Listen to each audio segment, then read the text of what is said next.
Howdy folks, with Assassin's Creed Mirage closer than ever before, I finally have a proper excuse to make another one of my favorite videos.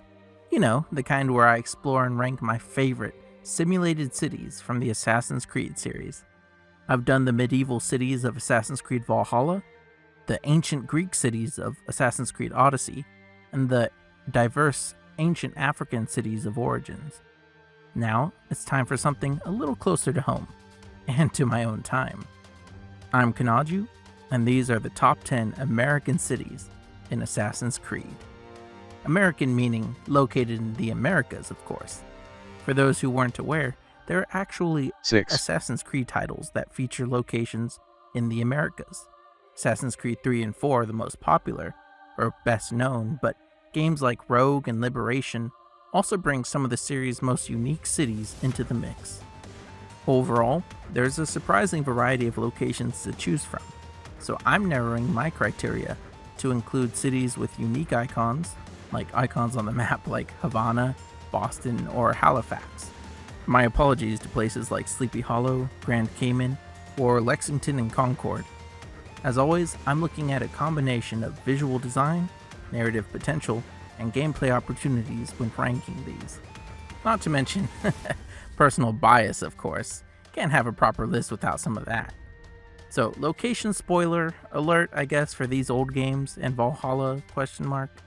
Shout out to the modern day cities like New York, Sao Paulo, and Montreal, but none of them made this list. Looks like I'm sticking to more historical settings for this video. Oh yeah, and if you want to see more Assassin's Creed when Mirage releases, don't forget to leave a like and subscribe, because most of my subscribers will not see this video. Either way, remember that this list is just a collection of my own opinions. Share yours in the comments, if you like. Alright, let's get started with number 10, Tulum, from Assassin's Creed 4. In real life, Tulum was a walled Mayan city located on the Yucatan Peninsula that was still occupied when the Spanish invaded what is now Mexico. By the 18th century, though, it would have been pretty much abandoned. And that's when ACIII takes place. So in Black Flag, its ruins are now home to the Assassin Brotherhood. While the Tree Hut village is certainly unique, the exaggerated ruins overlooking the settlement really steal the show here. There's simply no other location like Tulum on this list, and no other city like it in the series. While it lacks the usual hubbub and gameplay activities I usually look for in a good Assassin's Creed city, it is a city of assassins, so that's gotta count for something, right? Even if that something is number 10 on this list. Number 9, Nassau, from Assassin's Creed 4. Today, Nassau is the capital of the Bahamas, but during the events of the game, Nassau is home to a federation of pirates. While its bar plays host to some of the most important story moments in the game, the rest of the town kinda blows compared to the higher entries on this list. Its sandy streets and ramshackle buildings are run down. Every time I would free run across the rooftops, I couldn't help but think there's no way this roof wouldn't collapse under my feet. Its tropical setting is enticing, but the city lacks an iconic landmark like Tulum's pyramids. You can just look at the in-game landmarks menu to see how it compares against the other two cities that may or may not also be in this video. In fact, the city lacks any distinctive architecture, its defining feature being its dilapidated state, if anything. While that sounds cool, most colonial buildings you encounter in the game are going to be sort of rickety and uneven. So Nassau ends up feeling like generic colonial port more than anything else. To its credit, it does feature a cool underground tunnel though, so points for that. There's also a big fort overlooking the city, though it feels more like a separate point of interest. Overall, Nassau is a serviceable Assassin's Creed city, but it doesn't do anything to stand out, even in its own game. I only placed it higher than Tulum because, well, it's more of an actual city. Alright, number 8, Port-au-Prince, from Assassin's Creed Freedom Cry. Today, the capital of Haiti, Port-au-Prince was a small French colony when Adewale visited in the 1730s.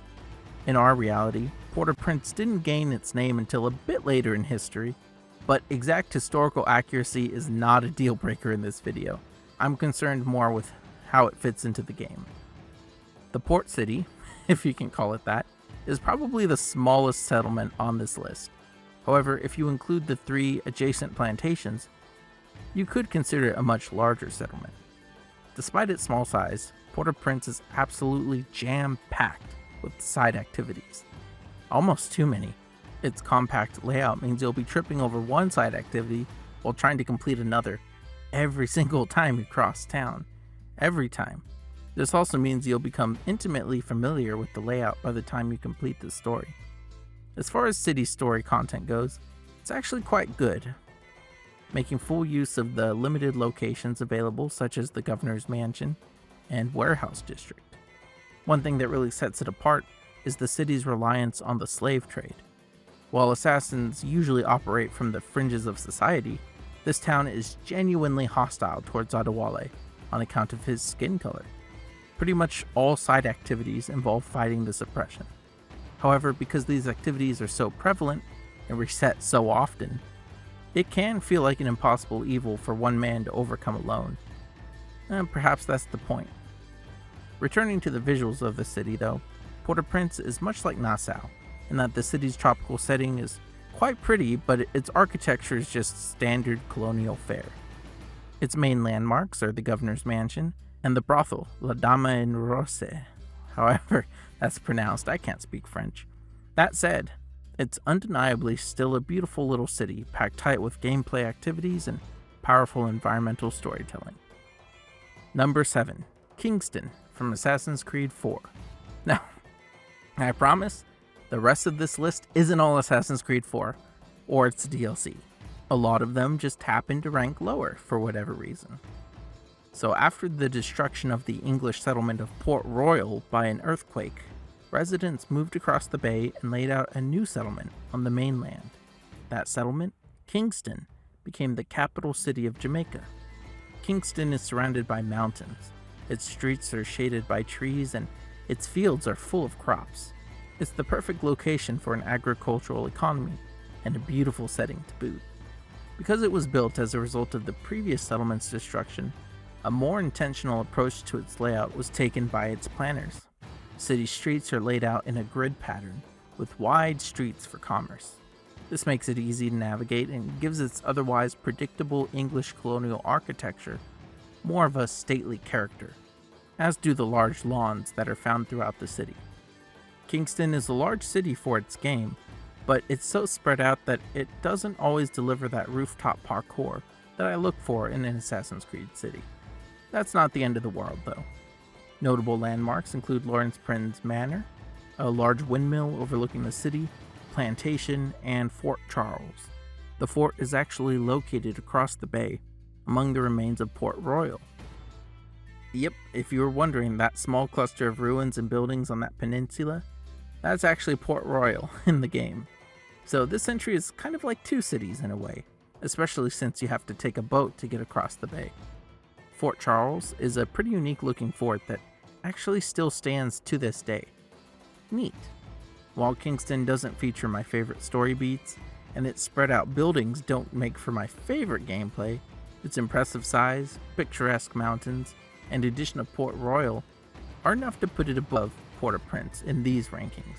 But hey, if you disagree, let me know. Number 6. Albany from Assassin's Creed Rogue. I bet you weren't expecting to see this one on the list. Today, Albany is the capital of New York State. But back in the 18th century, Albany was already one of the largest settlements in the Hudson River Valley. While I've read that the architecture in the game isn't exactly accurate, it actually would have looked more like this, it's nonetheless a surprising little city to explore. A small river cuts the town into 2 distinct halves. The southern neighborhood is home to the Colonial assassins, while the main town is controlled by the British.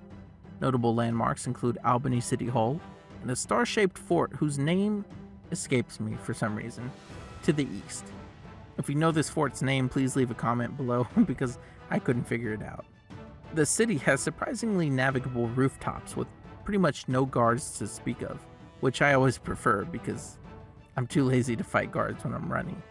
There are plenty of clear routes, and because the houses are so densely packed, you can get pretty much anywhere via rooftop. In the Northern District, of course. When you first arrive in the city, the entire Northern District is actually hostile. But when you return later, the entire Southern District is hostile. These two scenarios demonstrated the location's great gameplay-focused level design and made Albany a fun location to return to. The city carries a fair bit of the game's story too. While it may not be everyone's cup of tea, I fell in love with Albany's colorful New England setting and would consider it one of the most overlooked cities in the series. Alright, so we're halfway through this list, and let me tell you, it gets much better from here. The top 5 cities on this list are like on another scale, another level, if you will. But before we move on, don't forget to leave a like if you've been enjoying this list so far. I really appreciate it, especially on my Assassin's Creed videos, which get a lot less views than my No Man's Sky ones. Okay, let's go. Number 5, New York, from Assassin's Creed 3. Now, hold your horses. Don't dislike the video yet. I'm sure plenty of you expected to see New York in the top 3. But rest assured, I know what I'm doing. Probably. Trust me, you'll see. So now that we're in the top 5, I have to say that these cities could easily compete with some of the best in the series, because they are some of the best in the series. New York in particular is the biggest on this list, I believe. It's actually too big for the game to render, funny enough, so it's always just a tad hazy. I'll admit, New York didn't leave much of an impression on me in my first or even subsequent playthroughs of Assassin's Creed 3. It wasn't until I explored every inch of it meticulously for this video that I really appreciated just how impressive it is. The grand avenues, church spires, Dutch row houses, and dense alleyways. Some folks have said that compared to the dense urban environments of the Italian Renaissance, the colonial cities of ACIII felt small or boring. And while I agree New York doesn't have the vertical scale of, say, Florence or Rome, on the whole, its rooftops are still an enjoyable free-running playground. Connor can run through open windows and doors and across tree limbs to escape trouble. The streets, too, are packed full with people, animals, soldiers, even these mobile carts and wagons that you can use for cover. There's detail at every turn, and the city feels like a real simulation of colonial life. From the rural neighborhoods of fields and windmills to the north, to the bustling docks of the east, to the burned-out ruins to the west. This interpretation of New York offers plenty of variety. That extends to the story and side content too, with districts to liberate, assassins to recruit, and homesteaders to help, in addition to important story beats. And while all of that is enough to justify its position at number 5, I'm about to go one step further. Welcome to the New York Underground. This sprawling network of interconnected tunnels runs under the entire city and allows you to fast travel as you explore it. These multi-leveled spaces are filled with secrets, enemies, and puzzles. It's a strong contrast to the normally very open spaces of Assassin's Creed 3, and offers a bit of slower gameplay variety for those tired of fighting 100 soldiers and/or wolves at once. They're sort of like the tombs or dungeons from other games. The underground, the dense buildings, and the variety of locations and activities all combine to make New York one of the coolest cities in the series. Number 4, Havana, from Assassin's Creed 4. Now, I believe this is our first Spanish colonial city on the list. It's the capital of Cuba, and I must say that I absolutely love the architecture of Colonial Havana. It's unlike any other city on this list, and it fits the gameplay perfectly. Tall buildings, tight streets, a maze of plazas and courtyards. Havana is an assassin's playground. The streets are more multi-level than other cities, with plenty of archways and overlapping paths for escape or ambush. With more paved streets and decorative facades than most places on this list, it also feels decidedly more urban, maybe even a bit more European. Admittedly, this is where my personal bias comes in, as Spanish colonial architecture is one of my favorite styles. I mean, I live in San Antonio, come on, but seriously, besides its beauty, the city is great for gameplay. The governor's mansion is an expansive estate with its own defensive walls and fields. It takes up like a fifth of the city, and also plays host to a lot of story beats. It's a genuine stealth challenge and provides some variety from the denser city around it. Another significant landmark and gameplay space is the Castillo de la Real Fuerza at the northeast corner of the city. At least I think that's Castillo de la Real Fuerza. The location and shape seem correct, but the Assassin's Creed wiki seems to have all the castles mixed up. Anyways, this Castillo is a formidable stealth challenge, especially since you encounter it so early in the game. Miscellaneous courtyards and plazas with their surrounding rooftops also make for some great impromptu fortresses in classic Assassin's Creed fashion. I could probably go on as an excuse to show you more footage in the background of Havana. I could mention the memorable Cathedral of Havana or the Stoic Basilica Menor de San Francisco de Asís. I could tell you about the kitty cats that you'll find on the rooftops, or how I wish I had an eagle like in later games so I could get better footage for this video, but really we should move on, because I love the next city too. Number 3. New Orleans from Assassin's Creed Liberation. What is he doing? Why New Orleans? I do not know. Honestly, I think Assassin's Creed Liberation is underrated as a game. I played it for the first time this past year and I loved it. Switching between different personas in order to access different tools or social situations was a surprisingly strong Assassin's Creed mechanic that I can't believe they never tried again. New Orleans is also a city I'm surprised doesn't get mentioned more often. I enjoyed my time in this colonial city much more than my time in Constantinople or like half the cities in ACIII. Now, that might just be my fascination with colonial American cities talking, but Colonial New Orleans is a genuinely cool Assassin's Creed city.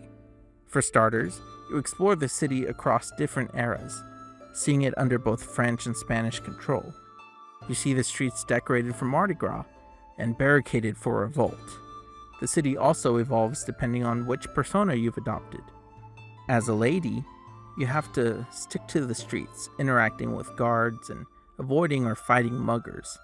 As a full assassin, you carry a ton of weapons, which automatically makes you suspicious, but you're also more agile. So then, the rooftops become your main avenue of travel as you avoid or disable guards. Disguised as a slave, both levels of the city are available to exploit. That's cool enough, but the side activities also change depending on your outfit, making the city more replayable as you switch between personas. If that wasn't enough, you can also purchase businesses and renovate buildings across the city. The more buildings you purchase, the more places you can change. They also unlock new shops and increase your income. While the game's smaller scope means you'll be spending a lot of time in New Orleans, I almost never got bored thanks to its ever-changing streets. Speaking of streets, I love the layout of the city. It's a fairly straightforward place to explore. You have the biggest building, the St. Louis Cathedral, in the center of the map to serve as a central landmark. From there you have the Plaza de Armas to the south, but more importantly, there's a wide avenue that runs across the entire city. To the south of that are the docks and warehouses. To the north, in the center of the city, are residential and business blocks, each organized into traditional European blocks.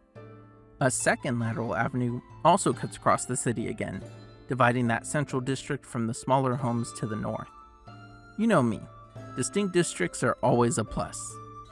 One corner has a fort, one has a gate that leads to a plantation, there's a mansion to the south. You get the idea. It all feels very easy to navigate, which is great because constantly relying on your map or mini-map kind of kills the immersion. It's much more fun to navigate by sight. Speaking of which, the visuals are pretty good too. The French colonial style buildings with their porches and balconies feel distinctly New Orleans. Honestly, the only area New Orleans doesn't excel in is its story, though that's Liberation as a whole, I'm afraid. Still, it's one of the series' best locations in my eyes. Number 2, Boston from Assassin's Creed 3. Now, after all that praise, it's going to be difficult to justify placing Boston above New Orleans, but maybe this will help.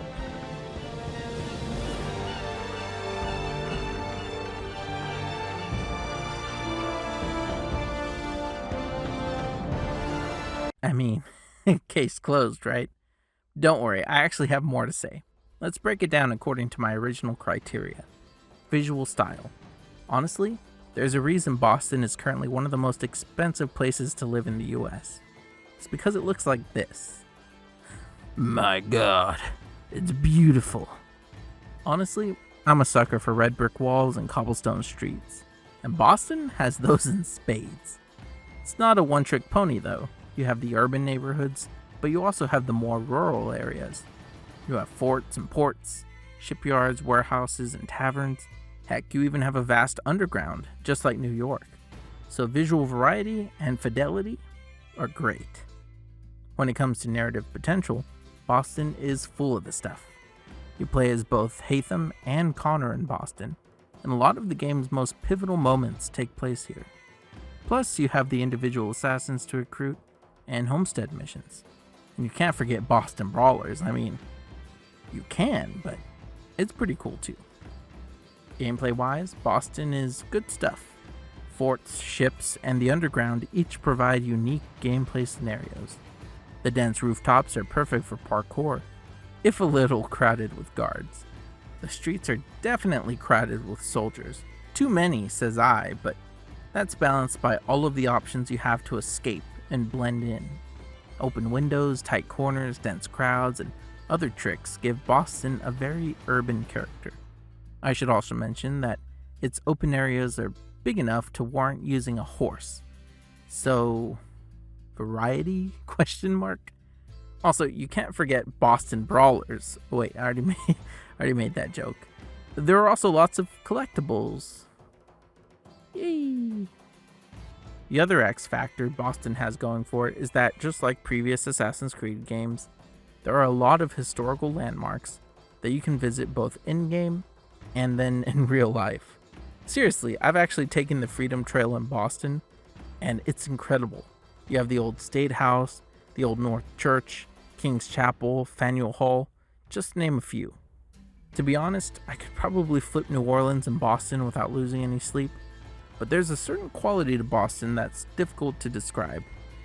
Partially because I wrote this script at 1 a.m, but also due to the individual nature of every gameplay session and the subjective nature of opinion, Haruth. Now, before I give you the clear number 1, best American city in Assassin's Creed, don't forget to leave a like or dislike on the video. Now, you may disagree with my rankings, but you can't disagree about how much fun it is to rank cities. Or maybe you can. I suppose that's what the dislike button is for. Anyways, number 1, New York from Assassin's Creed Rogue. Aha! Now you know why I had to set New York from Assassin's Creed 3 back a few rankings. Couldn't have New York back to back. You see, I think the New York from Assassin's Creed Rogue is just better in every way. For one, it's prettier.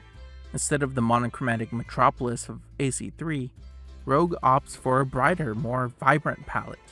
Buildings are more colorful, the sky is bluer, everything just feels more energetic. Also, the west side of town isn't a smoldering pile of ashes like it is in Assassin's Creed 3. Sadly, it seems that the fire actually burned down the cool side of town too, as there are a bunch of neat buildings in this quote-unquote new district. There's also a giant mansion north of the city that doesn't exist in ACIII, so that's cool too. Gameplay-wise, this version of New York is superior in my humble opinion. As cool as the underground was, it was a bit tedious to explore and unlock the fast travel points.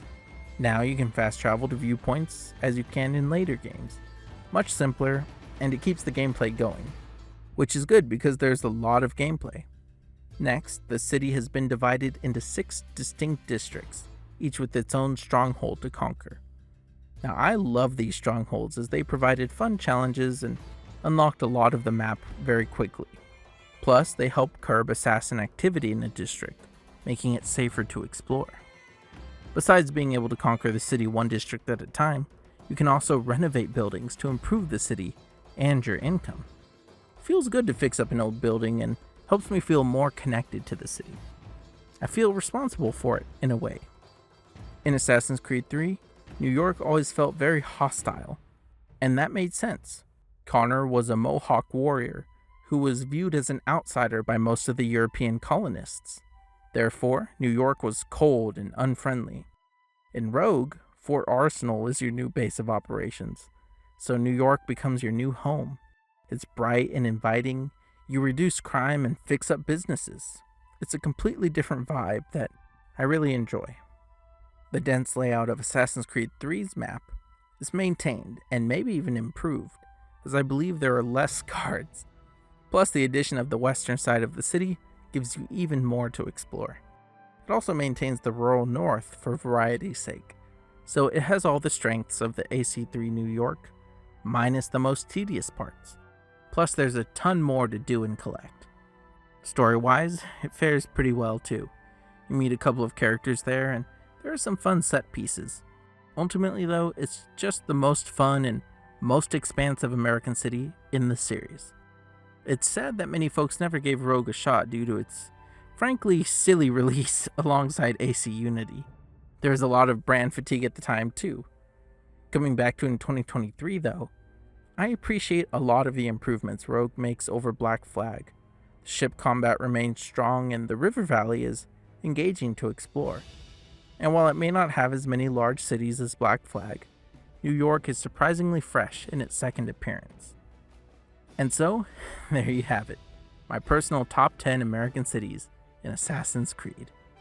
I suppose I could have called it top 10 colonial cities in Assassin's Creed, but either way, thanks for watching. Don't forget to like or dislike the video and leave a comment with your personal takes. I realize the top 5 are probably the most contentious, so I'd love to see your picks. Are there any cities I left off that maybe I shouldn't have? Like, I don't know, Charleston? Let me know. And hey, if you enjoyed this type of video, I have similar ones on the cities of Assassin's Creed Valhalla, Odyssey, and Origins.